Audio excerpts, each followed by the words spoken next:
El presidente de los Estados Unidos, sin duda alguna, acaba de sorprender al pueblo americano, pues tras presiones y presiones ante la inflación y los altos costos de vida, terminando este año 2023, acaba de dar a luz para un nuevo paquete económico, un paquete de 886 mil millones de dólares. Este paquete ya está firmado y acaba de ser convertido en ley. Pero lo que muchos no se esperaban es que este paquete no está dirigido para ayudas sociales o para un tipo de estímulo económico, sino que está dirigido para otros motivos políticos y externos a los Estados Unidos. Aún más cuando los propios estadounidenses necesitan este dinero. Pues a continuación vamos a ver exactamente de qué se trata este nuevo paquete económico y para quiénes va dirigido. El presidente de los Estados Unidos, Joe Biden, acaba de promulgar un paquete de 886 mil millones de dólares en política de defensa. Este paquete incluye medidas especialmente para contrarrestar la actividad militar china en la región del Indo-Pacífico y ayudar a las fuerzas taiwanesas. Según se informó, la Ley de Autorización de Defensa Nacional para el año fiscal hasta septiembre del 2024 incluye 14.700 millones de dólares para la iniciativa de disuasión del Pacífico, parte de los esfuerzos de los Estados Unidos para mejorar las capacidades militares a través de ejercicios con sus aliados y países socios en esta región. Al tiempo que menciona la necesidad de un programa integral, tanto de formación y capacitación para el ejército de Taiwán, esta ley exige la cooperación de Estados Unidos en el intento de la isla democrática autogobernada de reforzar las actividades militares de ciberseguridad.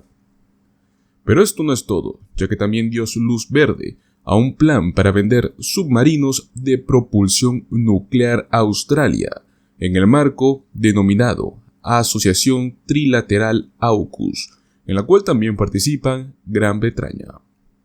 Pues Biden afirmó en un comunicado que esta ley proporciona a las autoridades críticas que necesitamos para construir el ejército necesario para disuadir futuros conflictos, al tiempo que apoya a los miembros del servicio y a sus cónyuges y familias que llevan a cabo esa misión todos los días. El proyecto de ley fue aprobado por el Senado y por la Cámara de Representantes, respectivamente, para seguir ayudando a Ucrania a repeler la invasión rusa, que comenzó en febrero del 2022. Esta ley también permite a los Estados Unidos ampliar su actual programa de compra de armas y equipo de la industria de defensa hasta finales del año 2026. En la ley se aprobó un aumento salarial del 5,2% para los miembros de las Fuerzas Armadas y los trabajadores civiles. A principios de este año, Estados Unidos y China informaron de incidentes cercanos entre sus aviones y buques militares en el mar de China Meridional. China y Taiwán se gobiernan por separado, desde que se separaron en el año 1949, tras una guerra civil. Pekín considera la isla una provincia renegada que debe unirse al continente por la fuerza si es que es necesario. Pero para poder comprender un poco la naturaleza de este conflicto, debemos también saber qué es lo que significa China en el Indo-Pacífico. Pues sin duda alguna empieza a dar resultados tangibles la cumbre de alto nivel que reunió en la lujosa finca Filoli, a las afueras de San Francisco, a los presidentes de China y Estados Unidos el pasado noviembre en los márgenes del Foro de Cooperación Económica Asia-Pacífico. Esa es la percepción, por lo menos por parte del almirante John Aquilino, comandante del mando del Indo-Pacífico de los Estados Unidos. El alto mando de la Marina norteamericana reconoce que ha cesado las maniobras aéreas chinas contra los aviones estadounidenses, unas intercepciones que describe como arriesgadas y coercitivas por elevada probabilidad de provocar un accidente. Sería un resultado increíblemente positivo si eso continuara, y fue así como lo apuntó contra la reciente prensa surcoreana. La aparente reducción de estas maniobras vienen motivadas por las conversaciones que mantuvieron semanas atrás el presidente Joe Biden y el presidente Xi Jinping en San Francisco. En ese encuentro, el primero entre ambos, en un año marcado por la desescalada de tensiones bilaterales, acordaron reabrir los canales de comunicación entre los ejércitos, los cuales permanecían cerrados desde la visita de Taiwán en agosto del año 2022 por el entonces Speaker del Congreso de los Estados Unidos, Nancy Pelosi. El Pentágono ha registrado un total de 180 maniobras de cazas chinos contra aeronaves estadounidenses y otros 180 aviones de combate pilotados por los aliados de Washington tan solo en los últimos 2 años.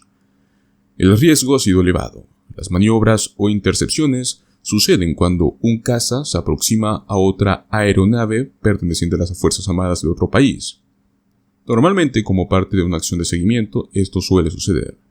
Suelen producirse como cuando el avión interceptado está cerca del espacio aéreo de otro país. Ha habido acusaciones cruzadas entre estas dos potencias. Pekín varias veces ya ha denunciado a Washington de espiar con aviones de vigilancia. Washington, sin embargo, aduce que sus aviones han surcado el espacio aéreo internacional de forma legal. Pues ahora, pese a la aparente distensión militar, al menos el almirante Aquilino puntualiza que el comportamiento de China no había cambiado en otros aspectos, aludiendo a las recientes embestidas que hubo de embarcaciones chinas contra buques de suministros filipinos en las proximidades del Second Thomas Shoal, un banco de arena en el mar del China Meridional, cuya soberanía Pekín está reclamando. Se trata de hechos y no de acciones. Fue así como subrayó el comandante del mando del Indo-Pacífico de los Estados Unidos. No veo ningún cambio en el comportamiento contra Filipinas.